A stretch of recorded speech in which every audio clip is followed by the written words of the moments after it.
नमस्कार, Hindi digital audio news bulletin में आपका स्वागत है। आप सुन रहे हैं बिहार मिथिला न्यूज।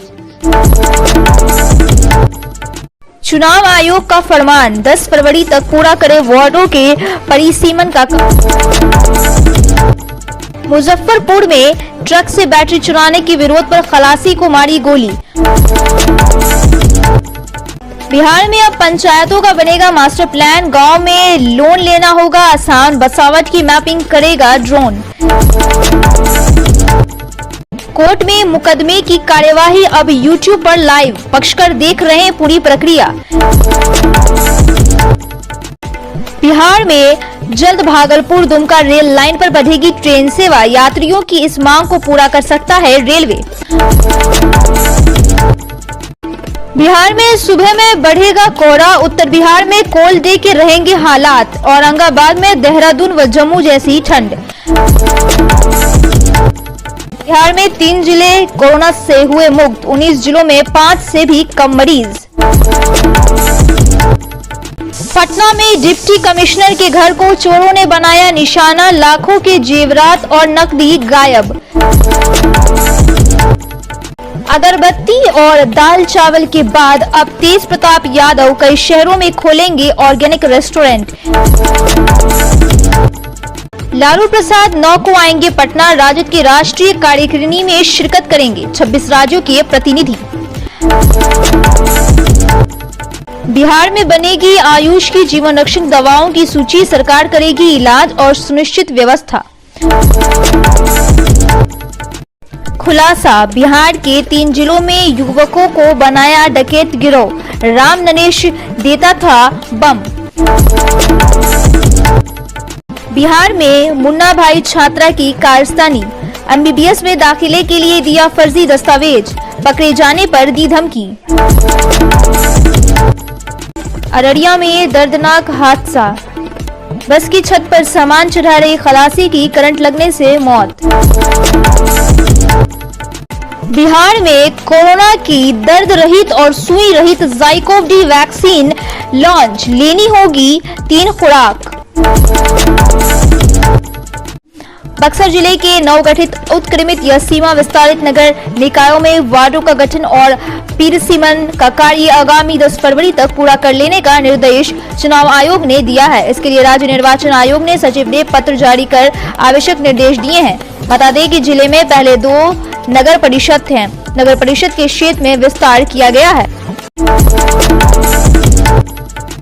राजद के राष्ट्रीय अध्यक्ष लालू प्रसाद की अध्यक्षता में राष्ट्रीय कार्यकारिणी की बैठक पटना में 10 फरवरी को होगी। राष्ट्रीय कार्यकारिणी की बैठक में भाग लेने के लिए लालू प्रसाद 9 फरवरी को पटना आ जाएंगे। कार्यकारिणी में 26 राज्यों के 250 से अधिक प्रतिनिधि भाग लेंगे। राजद इस कार्यकारिणी की बैठक को लेकर व्यापक तैयारियों में जुड़ा हुआ है। अभी तक आयुष क्षेत्र में जीवन रक्षक दवाओं की कोई सूची तैयार नहीं की गई थी। इससे दवाओं की खरीद और आपूर्ति को लेकर समस्याएं बनी हुई थी। अब एलोपैथ की तरह होम्योपैथ, यूनानी और आयुर्वेद में भी जीवन रक्षक दवाएं उपलब्ध होगी। आयुष अस्पताल व दवा खानों में यह दवा मौजूद रहेगी। स्वास्थ्य विभाग की ओर से राज्य के अस्पतालों के लिए जीवन रक्षक दवाओं की सूची पहले ही तैयार कर ली गई थी।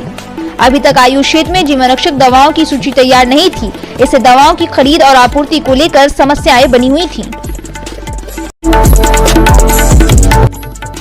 बिहार में राष्ट्रीय जनता दल के राष्ट्रीय अध्यक्ष लालू प्रसाद यादव के बड़े बेटे तेज प्रताप यादव राजनेता के साथ साथ बिजनेस की दुनिया में भी तेजी से कदम बढ़ा रहे हैं। लालू के बड़े लाल इस बार अपने नए बिजनेस प्लान की वजह से सुर्खियों में हैं। Tej Pratap Yadav all India level पर लालू की रसोई नाम से फ्रेंचाइजी बांटने वाले हैं। बिहार में इससे लेकर जोर शोर से चर्चा चल रही है। यह जानकारी उन्होंने एक न्यूज पोर्टल के साथ बातचीत में बताई है। राजधानी पटना में चोरों का आतंक थमने का नाम नहीं ले रहा है। चोरों ने डिप्टी कमिश्नर के घर को ही निशाना बना लिया और ताला तोड़कर लाखों की संपत्ति जब्त कर ली। बिहार में पक्षकार और मुवक्किल अपने मुकदमों की सुनवाई का लाइव प्रसारण देख और सुन रहे हैं। मुकदमों को यूट्यूब से लाइव किया जा रहा है। पटना हाई कोर्ट के डिवीजन बेंच में सभी मुकदमों की सुनवाई की न्यायिक प्रक्रिया को लाइव किया जा रहा है। मुकदमों की न्यायिक प्रक्रिया में अधिवक्ताओं की बहस और न्यायाधीश के आदेश व फैसलों को पक्षकार अब देख सकते हैं। न्यायिक प्रक्रिया को लाइव करने में पटना हाईकोर्ट देश में 5वां हाईकोर्ट बन गया है। केंद्रीय ग्रामीण विकास एवं पंचायती राज मंत्री गिरिराज सिंह ने कहा कि राज्य के सहयोग से केंद्र सरकार देश के सभी पंचायतों का मास्टर प्लान बनाएगी। पंचायतों का मास्टर प्लान बन जाने से गांव में रहने वाले लोगों को घर बनाने के लिए लोन लेना आसान हो जाएगा। स्थानीय बुनियादी ढांचे, विकासात्मक आवश्यकताओं, रोजगार के अवसरों और पंचायतों के संसाधनों को बढ़ावा देने का प्रयास किया जाएगा। जबलपुर जिले के कांटी थाना के नरसंडा के समीप NH 27 पर शनिवार देर रात अपराधियों ने ट्रक खलासी को गोली मारकर घायल कर दिया। घायल का इलाज SKMCH में चल रहा है। थानाध्यक्ष संजय कुमार सिंह ने कहा कि घायल खलासी के बयान पर FIR दर्ज कर आगे की कार्रवाई की जाएगी। पुलिस ने घटनास्थल पर जाकर छानबीन की है। मौके से एक खोखा मिला है।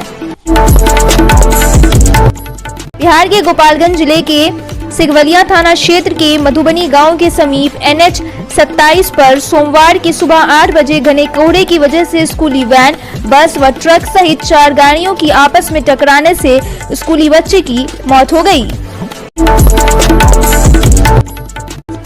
बिहार में कोरोना संक्रमण को लेकर लगाई गई अधिकतर प्रतिबंधों को हटा लिया गया है। बिहार में आज से स्कूल और अन्य संसाधन खुल चुके हैं। पार्क और मंदिरों के दरवाजे भी आम लोगों के लिए खोल चुके हैं। बिहार सरकार ने यह फैसला कोरोना की तीसरी लहर पर काबू पा लेने के बाद किया है। अब कोरोना संक्रमित मरीजों की संख्या तेजी से घटने लगी है। राज्य में संक्रमित मरीजों की संख्या 2450 रह गई है। बिहार में ओमिक्रॉन की कोई खास प्रभाव नहीं पड़ती हुई दिखी गई।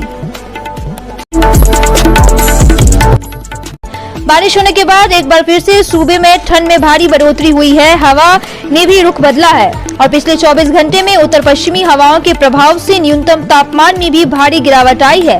औरंगाबाद में देहरादून और जम्मू जैसी ठंड रही है। यहाँ 4.2 डिग्री सेल्सियस तक न्यूनतम पारी नीचे आया है। रविवार को शीत दिवस जैसी परिस्थितियां रही हैं।